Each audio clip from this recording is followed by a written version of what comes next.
Boa noite a todos. Damos início nesse momento ao culto do Evangelho do Lar, de 8 de novembro de 2022. Vamos iniciar com a mensagem do livro Sinal Verde das Venerandas Mãos de Francisco Cândido Xavier, pela intuição do Espírito André Luiz.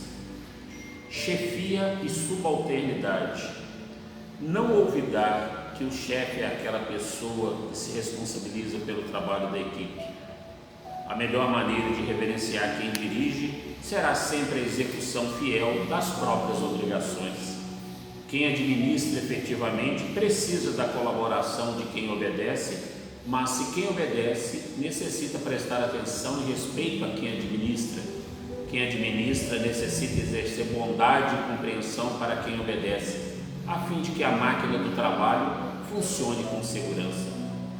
Orientar é devotar-se. Aquele que realmente ensina é aquele que mais estuda. Um chefe não tem obrigação de revelar ao subordinado os problemas que lhe preocupam o cérebro, tanto quanto o subordinado não tem o dever de revelar ao chefe os problemas que porventura carregue no coração.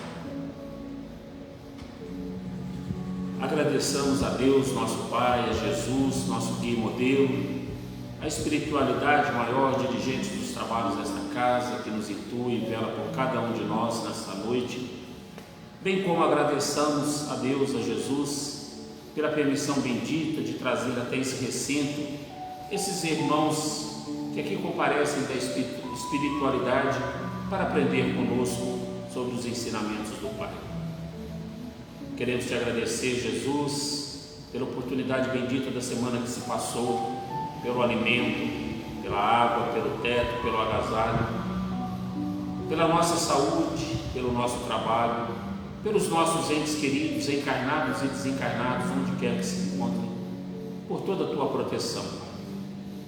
Queremos te agradecer ainda pela bênção da vida, pelo sol, pela chuva, pelo ar que respiramos. Enfim, Pai, e somos gratos por tudo que temos e por tudo que somos. E com a vossa permissão, damos por iniciado o culto do Evangelho na noite de hoje, com a oração que o Senhor nos ensinou. Mas antes queremos rogar a nossa Mãe Maria Santíssima, que possa levar aos nossos irmãos que partiram deste plano pela porta do suicídio, onde quer que se encontrem, a paz, a serenidade, o equilíbrio, a força para continuarem lutando para em breve estar no nosso seio novamente. Pai nosso que estais no céu, santificado seja o vosso nome, venha a nós o vosso reino, seja feita a vossa vontade, assim na terra como ela é feita no céu. O pão nosso de cada dia nos dai hoje. Perdoai as nossas ofensas na medida em que perdoarmos os nossos ofensores. E não nos deixeis entregue às tentações, mas livra-nos, Senhor, de todos os males, hoje, agora e sempre.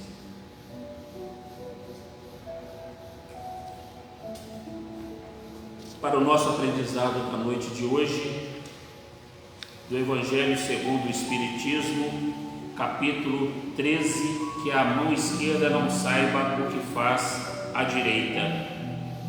Instruções de um Espírito Protetor, Lyon, 1860.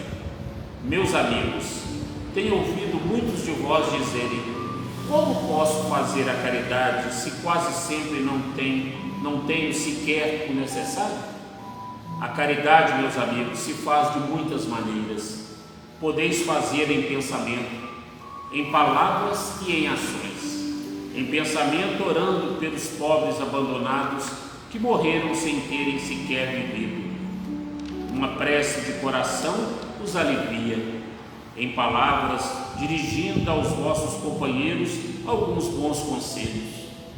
Dizeis aos homens amargurados pelo desespero e pelas privações, que blasfemam do nome do Altíssimo: eu era como vós, eu sofria, sentia-me infeliz, mas acreditei no Espiritismo, e vede, agora sou feliz. Aos anciãos que vos disserem: é inútil, estou no fim da vida, morrerei como vivi, respondei: A justiça de Deus é igual para todos. Lembrai-vos dos trabalhadores da última hora. Às crianças que, já viciadas pelas más companhias, perdem-se nos caminhos do mundo, prestes a sucumbir às suas tentações, dizei: Deus nos vê, meus caros pequenos, e não temei repetir frequentemente essas doces palavras que acabarão por germinar nas suas jovens inteligências, e em lugar de pequenos vagabundos, fareis deles verdadeiros homens. Essa é também uma forma de caridade. Muitos de vós dizem ainda: somos tão numerosos na terra que Deus não pode ver-nos a todos. Escutai bem isso, meus amigos. Quando estáis no alto de uma montanha, vosso olhar não abraça os bilhões de grãos de areias que acodam? Pois bem, Deus vos vê da mesma maneira, e Ele vos deixa o vosso livre-arbítrio, como também deixais esses grãos de areia ao sabor do vento que os dispersa. Com a diferença que Deus, na sua infinita misericórdia, pôs no fundo do vosso coração uma sentinela vigilante que se chama consciência. Ouvia que ela vos dará bons conselhos. Por vezes conseguis entorpecê-la, opondo-lhe o espírito do mal, e então ela se cala. Mas ficais seguros de que a pobre relegada se fará ouvir tão logo a deixardes perceber a sombra do remorso. Ouvia, interrogai-a, e frequentemente sereis consolados pelos seus conselhos. Meus amigos, a cada novo regimento o general entrega uma bandeira. Eu vos dou essa máxima do Cristo: amai-vos uns aos outros. Praticai essa máxima, reuni-vos todos em torno dessa bandeira, e dela recebereis a felicidade e a consolação. Mais uma vez, o Evangelho vem nos conclamar à prática da caridade. Mais uma vez, essa lição do Espírito Protetor, ditada em 1860 em Lyon, na França. E mais uma vez, nos fala da verdadeira caridade, que é a caridade moral, a caridade espiritual, não a caridade material, que muitas das vezes a gente pratica.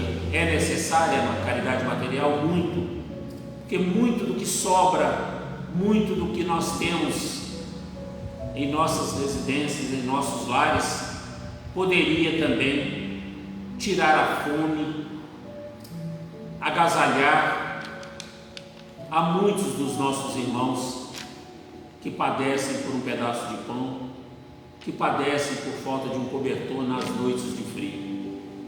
Mas hoje o Evangelho vem nos falar justamente dessa caridade que não custa nada a nenhum de nós, que é a da palavra de conforto, de consolo, do amparo, seja aos anciões que acham que por já terem vivido muito, não lhes cabe mais neste mundo. Muito pelo contrário, a sua experiência, a sua bagagem pode muito nos ensinar. As suas palavras de experiência podem nos ajudar, mas mais do que isso, a nossa palavra de conforto, de zelo, de carinho, de amor, para com esses que já se encontram em idade avançada, que precisam de conforto, de consolo e de amparo. Essa é a caridade que devemos ter para com eles.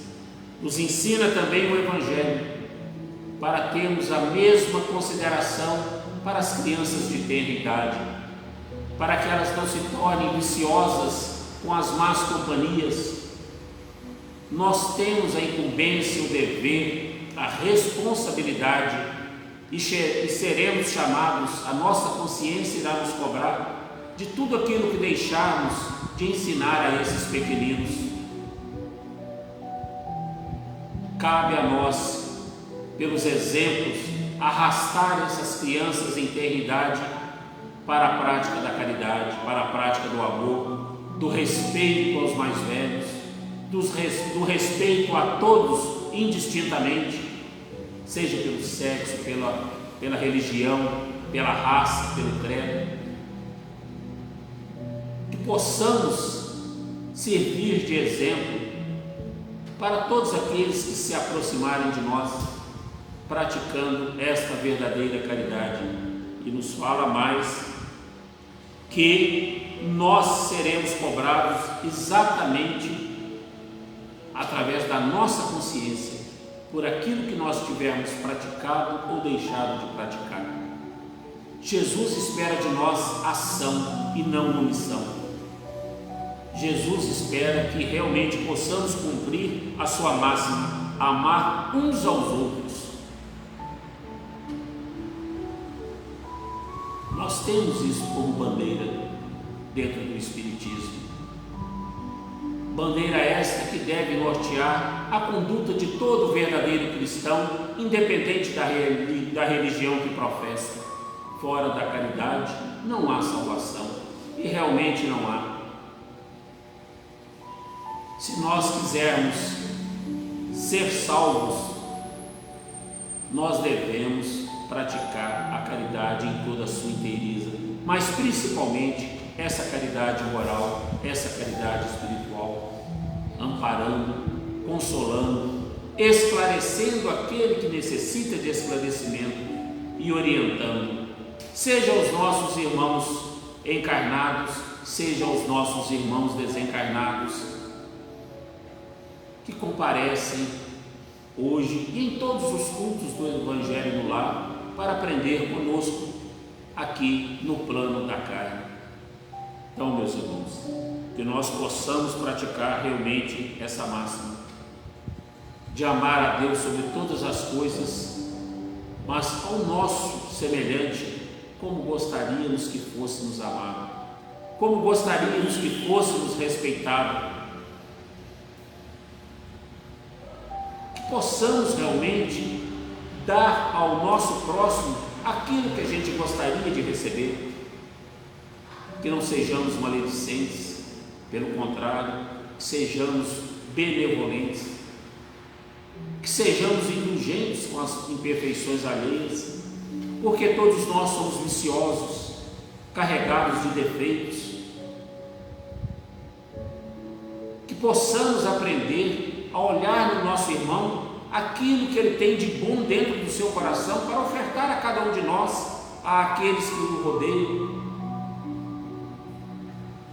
Que nós possamos sim enxergar os nossos defeitos, as nossas más tendências, as nossas más inclinações, a fim de que nós possamos fazer a tão propalada reforma íntima, a tão propalada reforma moral, que todos nós necessitamos urgentemente, a fim de que tenhamos pureza de coração, para que possamos realmente ver a Deus. O próprio Cristo nos diz: bem-aventurados os puros de coração, porque verão a Deus.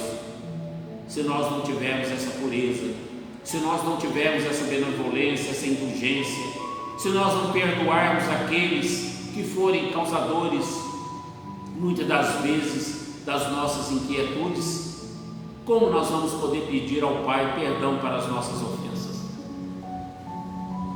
Então, que nós possamos aprender a fazer em relação ao nosso próximo tudo aquilo que realmente nós quereríamos que nos fizessem, que nos fosse feito, que nós possamos dar essa assistência a todos aqueles que a gente perceber que necessita de uma palavra de conforto, de consolo, seja ao jovem, às crianças, aos idosos, aos doentes, aos detentos, àqueles que moram nos abrigos, nas ruas, nos orfanatos,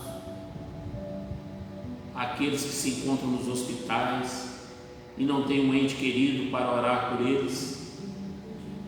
Que possamos, pelos nossos pensamentos, pelas nossas orações, aprendermos a endereçar vibrações de amor, de carinho, de força, de fé a todos aqueles que padecem nos leitos dos hospitais, dos presídios, dos asilos, dos orfanatos. Amanhã poderá ser um de nós necessitando de uma oração no leito de hospital, de uma oração no internato, no asilo. Nós não sabemos o dia de amanhã. Então que nós possamos aprender mais uma vez com esse Espírito protetor que nos traz essa lição maravilhosa da caridade moral e da caridade espiritual, sem, lógico, deixarmos de praticar também a caridade material a quem tantos irmãos nossos necessitam de um pedaço de pão, de um copo de água, de um cobertor, de um abrigo. Que Jesus possa nos dar esse discernimento, essa sabedoria e principalmente que nós possamos ter atitude para que assim possamos agir.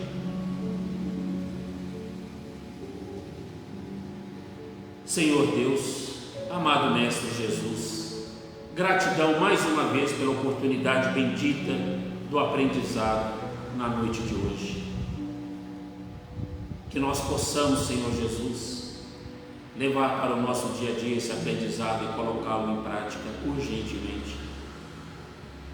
Que a espiritualidade maior que nos intui e nos assiste nesse instante possa ser a nossa companhia dioturna, encontrando em nós pensamentos elevados, sentimentos altruístas, a fim de que possamos, Senhor Jesus, verdadeiramente amarmos uns aos outros, praticando os vossos ensinamentos. Te agradecemos, Pai, pela presença desses irmãos que aqui se fazem do plano espiritual, que vieram com a vossa permissão para aprender conosco. Gratidão, meus irmãos, pela presença, pela companhia, pelo aprendizado. Que possamos estar reunidos um dia, seja na erraticidade, seja no plano da carne, para caminharmos juntos, praticando todos os ensinamentos que o Cristo tem nos deixado. Te agradecemos, Mãe Santíssima, por nos cobrir com o manto sagrado que cobriu Jesus, dando-nos a serenidade, dando-nos o discernimento, a calma e a resignação necessária para os embates do nosso dia a dia. E assim, Pai, agradecidos imensamente por essa oportunidade, na certeza de que os nossos lares serão abençoados, amparados e protegidos no decorrer de mais essa semana que se inicia com a prática deste Evangelho, nós só temos a Te agradecer. E Te agradecemos com a oração que o Senhor nos ensinou e com a oração de Maria. Pai nosso que estais no céu, santificado seja o vosso nome. Venha a nós o vosso reino, seja feita a vossa vontade, assim na terra como ela é feita no céu. O pão nosso de cada dia nos dai hoje. Perdoai as nossas ofensas na medida em que perdoarmos aos nossos ofensores. E não nos deixeis entregue às tentações, mas livra-nos, Senhor, de todos os males. Ave Maria, cheia de graças, o Senhor é convosco. Bendita sois vós entre as mulheres, bendito é o fruto do vosso ventre, Jesus. Santa Maria, Mãe de Jesus, rogai por nós, pecadores, agora e na hora do nosso desencarne, que assim seja. Gratidão, Deus, gratidão, Pai, gratidão a esses Espíritos iluminados que nos auxiliam no nosso dia a dia. Gratidão, gratidão.